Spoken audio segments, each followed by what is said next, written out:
స్త్రీ అన్నది ఆహ్, త తన పుట్టుకతోనే ఎంతో శక్తివంతంగా పుడుతుంది. పత్రి గారు ఎప్పుడూ చెప్తూనే ఉంటారు.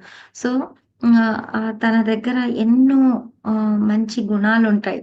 సహనము, క్షమ, దయ, కరుణ, ప్రేమ, ఇవన్నీ కూడా ఈ గుణాలతోనే పుడతది. సో, కానీ ఆ గుణాలని మనం మర్చిపోయి, మనము మనకున్న శక్తులన్నింటిని మర్చిపోయి, మనకున్న క్వాలిటీస్‌నన్నింటిని మర్చిపోయి, సో, మన దగ్గర ఏమీ లేదనుకుంటూ మనం డిపెండ్ అయ్యి జీవిస్తూ ఉంటాము.